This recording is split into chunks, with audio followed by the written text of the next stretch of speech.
Hey everybody, Steve Colescott here, elitefts.com. We're going to do a little get to know you session with Jennica Kidd. Hello. Who has, people have gotten to know you from some of the mountain dog training videos. True, yes. I hear that your Facebook page has gotten very popular. I wonder what it was from. Yeah, it happened overnight. It was crazy. As soon as John started uploading some of the videos we took over at, training at Elite FTS, it's been crazy how fast it's grown, so it's pretty exciting. And think of all the creepy guys that will see this video and be contacting you. Exactly, so I'm going to expect some more friend requests here soon, thanks to you guys. I feel like I kind of know you, but know nothing about you. Because you say hi at the beginning of the workout, you spot each other, but you don't really get to know the person. You don't talk about them. So we're going to do a little bit about that, and I'm just going to wing it because I know so little. That sounds good. So, how did you get into working out? Well, I always played soccer my whole life. From the time I was 5, I believe, forever. So I've always been an athlete. So I've always trained. Plus, my stepdad was a football and track coach. So I've always kind of had it in me, so to speak. In 2006, I had moved to Nashville a couple years before, and I was kind of in a weird spot in my life. I was no longer playing soccer, so I had this competitiveness in me, and I just didn't know what to do with it. So naturally, it was kind of natural just for me to start, kind of lifting weights is what I called it back then, because I really wasn't training. It's different. And I just kind of lucked out and got in with the right crowd and lots of competitors, and they said, how about you just pick a show? I'm like, okay. So which category did you start out in? Figure. I started out in figure because I already had some muscle just from, I played soccer at Ohio State. So I mean, I've been training forever. A lot different back then, but I trained for a year actually for my first show. I started training in March of '06 and ended up doing the Northern Kentucky show, NPC. In March of '07 and won that show, so I was hooked. I was like, okay, I'm in, and it's been ever since then. I've just been trying to get better.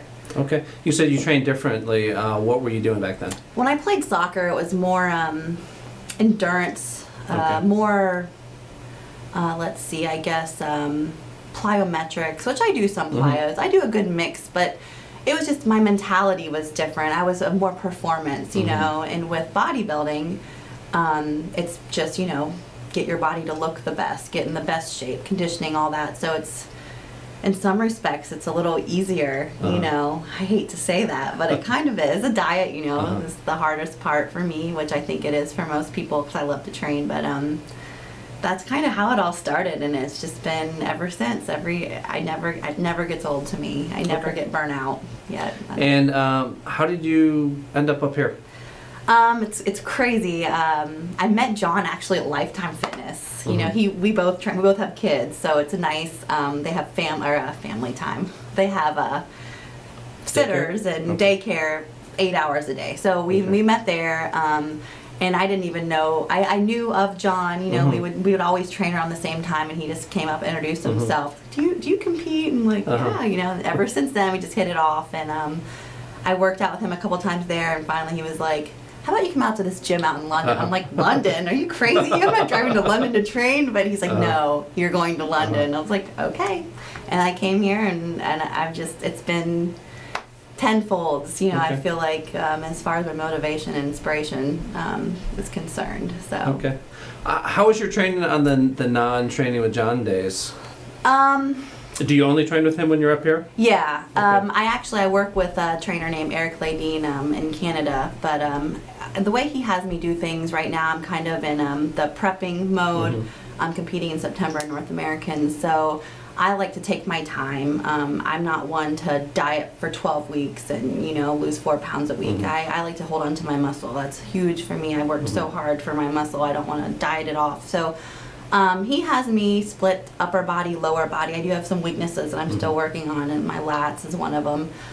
So I hit my lats and back probably twice a week. But honestly, the training is very similar. So it's just, when I'm training with John and Dave, it's like, I didn't know I could find another level of intensity, but you do. They're I feed off of them. It's so great. I'm so lucky and blessed to be able to train with John and Dave. too. So. Well, I know that you impressed both of them, and that's not an easy thing to do. No, that's. Tell us a little bit about some of those workouts. Oh, man. Well, we always train legs. I've been begging for back. I'm like, how about one of these Saturdays? But it's legs, and Well, when Dave comes back, it'll probably be upper body stuff because of his hip replacement. It'll be a while before he's ready to go. That's what I'm sorry, Dave, but yes, I'm hoping we can do some back. Oh gosh, those guys are they don't even have to say anything. You know, they lead by example, and you know, I know Dave has been in so much pain the last few weeks, and watching him push through what he's, you know, that muscle head mentality that he has, meathead mentality that he has, he brags about, it's real, and they just inspire the heck out of me. It's like, if someone would have to drag me out of there unless, you know, something happens, like last week, you know, car accident. I still got here. I was like, oh no, I'm going to train at Elite today. I was like, I'm going to find a way. And thank God you guys worked it out. Dallas helped me out and everything. But they've brought my training to another level, and even today I'm not training with them. I'm just going to train in the gym, and you can't slacken that. No, facility. absolutely not. It's just something about it. I don't know. It's hardcore, you know. But it is. If hardcore lives, it's in that gym for sure, no doubt. And I remember hearing something about I'd already left. My workout was done. You guys were doing the hack squats. What kind of weight were you using on the hack squat?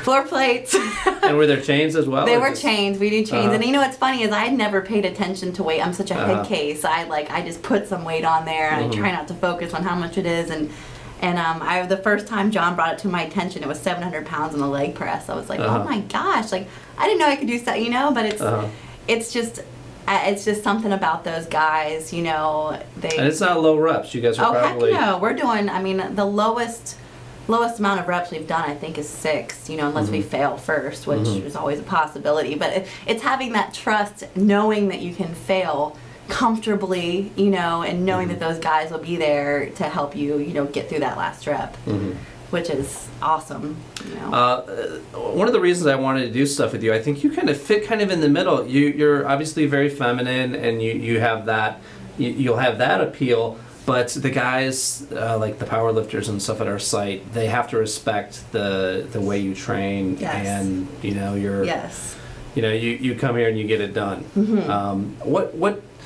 What type of interactions do you have? Do you have women that's like younger girls that you kind of feel you inspire? I try to find those girls and just kind of put them under my wing and just feed them with positive energy. That's the biggest thing. In this industry, it's so hard because it's constant.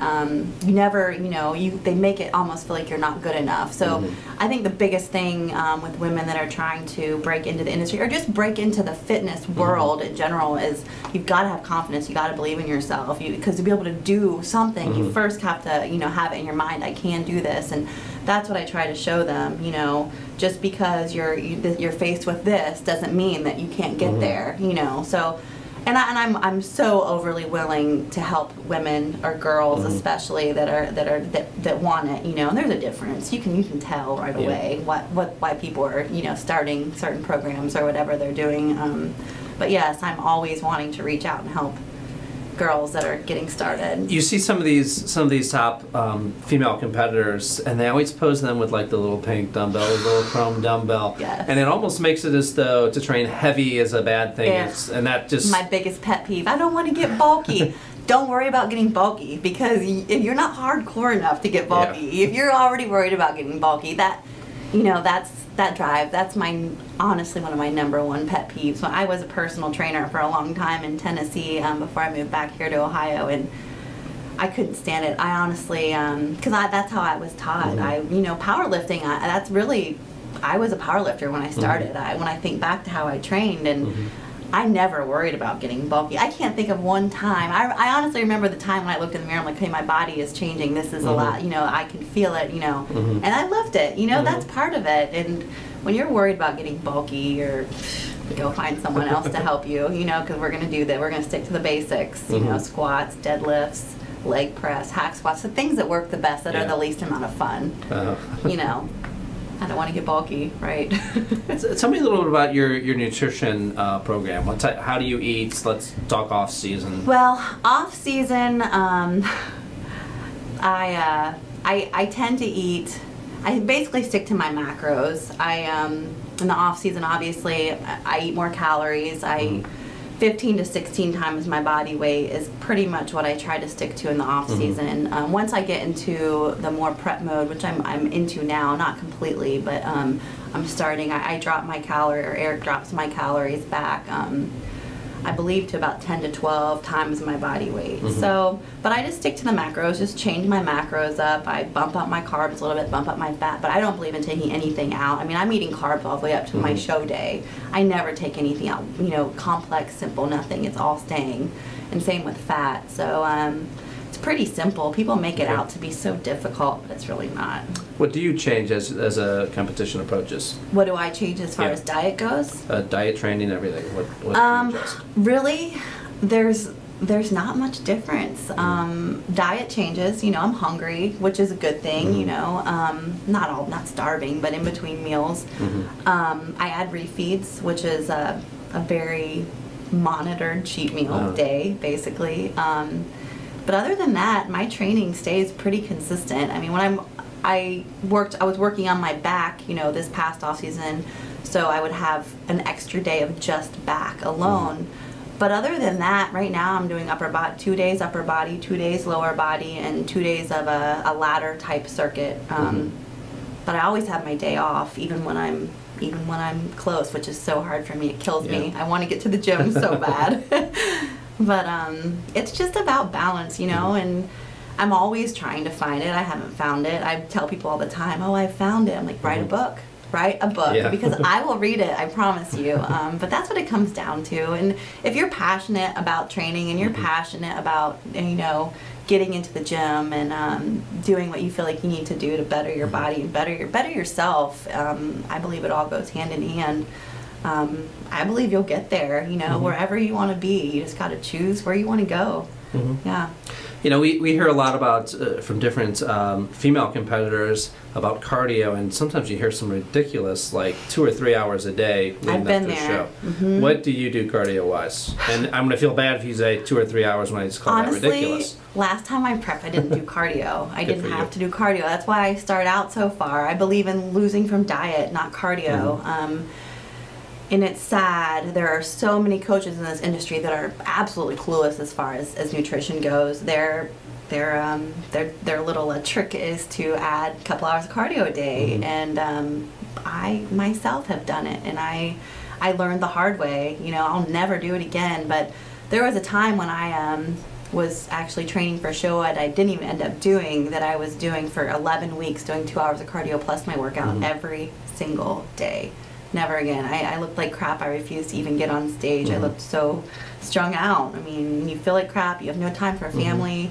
It's like, if this is what it takes to compete, then I don't want to compete anymore. You know, and that's when I looked into other ways of doing it, because I love it. You know, I love to train, and I feel like I'm so competitive. I have to do something. If it's not bodybuilding, it's going to be powerlifting. It's going to be something, you know. So, what do you think about the? And this is something I know very little about, but I know that with the different female sports, the judging criteria is different for each of these categories.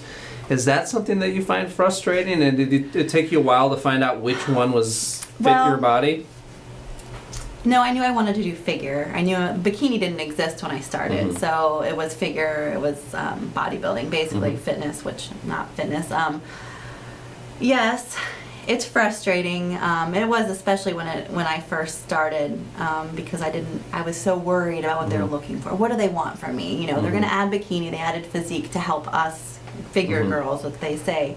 But what I've learned over the years is, if you bring your best package, whatever, you know, bikini, fitness, physique, figure, any of it, if you bring your best package and not focus so much on what they're looking for, maybe the little things, like they want the shoulder to waist ratio, they want a nice V, those things you got to pay attention to. But as far as conditioning goes, bring your best, because if you try to conform to what they want, you're going to end up being so mad at yourself if it doesn't go perfectly, which I imagine you don't know when those criteria shift from year to year. And the Arnold actually, I found to be a good indicator of that. They choose because it's early in the year. It's early in the year. They kind of set the pace for the rest of the shows. So I like to think the top call outs, the top 5 to 10 girls is usually, you know, what they're looking for. But lots of times it's just the 5 to 10 girls that, you know, when they stand next to each other. If you have 5 girls that are super hard or super lean, and then 5 girls that are softer,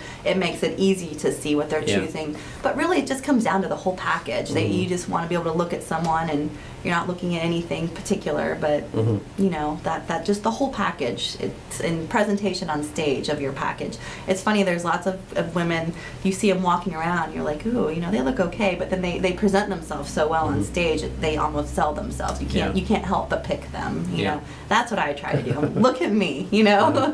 So you do what you got to do. Posing has a lot to do with it too. I spend a lot of time doing that. So. Okay, let's talk. You mentioned balance in life. Tell people a little bit about all the things you juggle in your life. Well, first and foremost, I'm a mom. I have a 5-year-old. She'll be 5 on March 19th. So that's my #1 priority. My mom and my family would be very happy to hear this, but my second priority is my passion. It's training.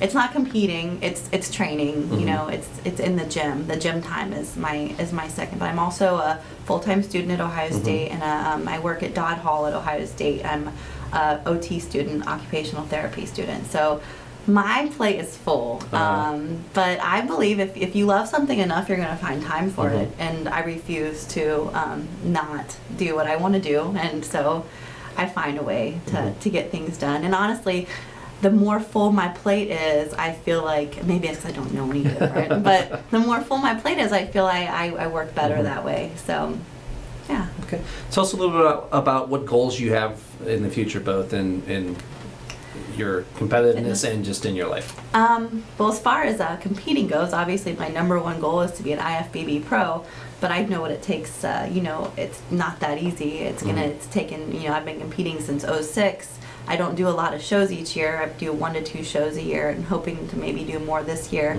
But that's my #1 goal. But on top of that, I just need to keep working on my weak points. So that goes hand in hand with turning pro. As far as my work's concerned, just to be a good student now, and then eventually be an occupational therapist. That's my love. I don't not my biggest fear, but a huge fear is I see so many people go to work and hate their jobs. I'm like, you spend so many hours a week doing something you hate. Like I couldn't imagine it. So I always thought I'd just be a personal trainer, but I ended up getting really burnt out. I don't have a lot of sympathy for people, so I would give them away. And I was just giving money away. I'm like, what am I doing? You know, I ended up with like 5 or 6 great clients. You know, and I want a family. You know, I have one little girl who's perfect. I couldn't imagine having any of them more perfect than she is. But I would like to eventually have more kids and a family. And whenever that happens, you know, maybe when I'm like 55 or something like that. But eventually, yes. Excellent. Yeah. Well, I'm sure we'll see a lot more of you on the site. Oh, yes. We need someone to hand Dave his cane. And I'm his squatting. Girl. Yes. He dismounts the hack squat and the cane's waiting every time. And, you know, we'll have you back to talk to people. So definitely. I appreciate it. Definitely. Thank you so much.